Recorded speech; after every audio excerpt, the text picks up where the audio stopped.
இங்க நம்ம ஹீரோயினும் மூவிக்கு 2 டிக்கெட் வாங்கிட்டு 2 ஐஸ்கிரீம் வாங்கிட்டு அவங்க லவருக்காக வெயிட் பண்ணிட்டு இருக்காங்க. அந்த ஐஸ்கிரீமும் மெல்ட் ஆனதா மிச்சம் அவங்க லவர் வரவே இல்லை. இப்போ ஒரு கட்டத்துல அவனும் அங்க வரான். அந்த பொண்ணு கிட்ட எனக்கு கவர்மெண்ட் ஜாப் கிடைச்சிருக்கு, நம்ம 2 பேரும் கல்யாணம் பண்ணிக்கலாமான்னு சொல்லிட்டு கேட்கறான். அதை கேட்கற அந்த பொண்ணுக்குமே பயங்கரமா ஹாப்பி ஆயிடுது. அது ஓகேமே சொல்லிடுறா.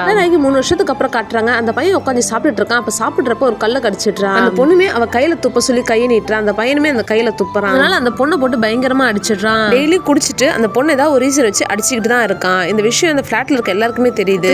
வேலைக்கு கிளம்புறதுக்கு முன்னாடி பொண்டாடி கிட்ட போயிட்டு எந்த புருஷன் பொண்டாடினாலும் சண்டை இல்லாம இருக்கு அப்படின்னு சொல்லிட்டு சாரியுமே கேட்கறான். அந்த பொண்ணோட அம்மா வீடுமே எதிர் ஃபிளாட்ல தான் இருக்கும். அங்க போயிட்டு தன் புருஷனுக்கு பிடிச்சதெல்லாம் எப்படி சமைக்கணும்னு சொல்லிட்டு கேட்டு தெரிஞ்சுப்பா. அந்த பொண்ணோட அம்மாவே டெய்லி குடிச்சிட்டு வந்து அடிச்சுட்டு தான் இருக்கான். அவனுக்கு நீ இப்படி பார்த்து பண்றியா, அதுக்கு நீ இங்கே வந்துடலான்னு சொல்லிட்டு சொல்றாங்க. அதை கேட்டதுமே அந்த பொண்ணு அவர் கண்டிப்பா மாறுவாருமான்னு சொல்லிட்டு சொல்றா. ஃபிளாட்டுக்கு ஒரு டெலிவரி பாய் வரான். அவனுக்கு ஹீரோயின் மேல ஒரு கண்ணு இருக்கும். இப்போ அந்த பையன் அந்த பொண்ணோட அம்மா கிட்ட போயிட்டு இந்த மாதிரி செகண்ட் ஹேண்ட் மிக்ஸி வந்திருக்கு, இது 400 ரூபாய் வரும்னு சொல்லிட்டு ரேட்டு சொல்றான். ஆனா அந்த பொண்ணோட அம்மாவோ 100 ரூபாய் தான் தருவேன்னு சொல்லிட்டு சொல்றாங்க. தர முடியாதுன்னு சொல்லிட்டு அங்க இருக்கிறது எல்லாத்தையும் எடுத்துட்டு கிளம்ப பார்க்கறான். அந்த இடத்துல ஹீரோயின் வந்துடுறாங்க. ஹீரோயினுமே அங்க வந்து மிக்சியோட விலை என்னன்னு சொல்லிட்டு கேட்கறாங்க. இப்போ அந்த பையனுமே 100 ரூபான்னு சொல்லிட்டு சொல்லிடுறான். பொண்ணுமே கையில 50 ரூபாய் தான் இருக்குன்னு சொல்லிட்டு அந்த மிக்சி 50 ரூபாய்க்கு தான் வாங்குறா. அந்த பொண்ணுமே ஒரு மெடிக்கல் ஷாப் போயிட்டு இந்த குடியை நிறுத்தத்துக்கு ஏதாவது மருந்து இருந்தா கொடுங்கன்னு சொல்லிட்டு வாங்கிட்டு என் புருஷன் கிட்ட சொல்லாதீங்கன்னு சொல்லிட்டு சொல்றா. இதுக்கு அவங்களுமே சரின்னு சொல்றானுங்க. ஹஸ்பண்டுமே வீட்டுக்கு வர ஃப்ரெஷ்ஷா போயிட்டு வாங்க, உங்களுக்காக நான் ஸ்பெஷலா செஞ்சு வச்சிருக்கேன், சாப்பிடலாம்னு சொல்லிட்டு கூப்பிடுறா. அவனுமே அங்க போயிட்டு ஏண்டி என் குடியை நிறுத்தத்துக்கு நீ போய் மருந்து வாங்கிட்டு வரியா அப்படின்னு சொல்லிட்டு இப்போ கொதிக்கிற குழம்புல அவன் முகத்தை விடுறதுக்கு பார்க்கறான். அந்த பொண்ணுமே சாரிங்க, இனிமேல் இந்த மாதிரி பண்ண மாட்டேன்னு சொல்லிட்டு கெஞ்சி அழுகுறா. திரும்பவும் அந்த பொண்ணை போட்டு அடிச்சுட்டு போய் தூங்கிடுறான். அடுத்த நாள் அவங்க அம்மா கிட்ட பேசிட்டு இருக்கா. அப்பதான் அவளுக்கு ஒரு ஐடியாவுமே வருது. ஒரு குழந்தை வந்தா எல்லாம் சரியாயிடும் யோசிச்சு அதுக்காக பிளானும் பண்றா. அவங்க ஹஸ்பண்டை இம்ப்ரெஸ் பண்ணணுன்றதுக்காக மாடல் ட்ரெஸ் எல்லாம் போட்டு ரெடி ஆகுறா.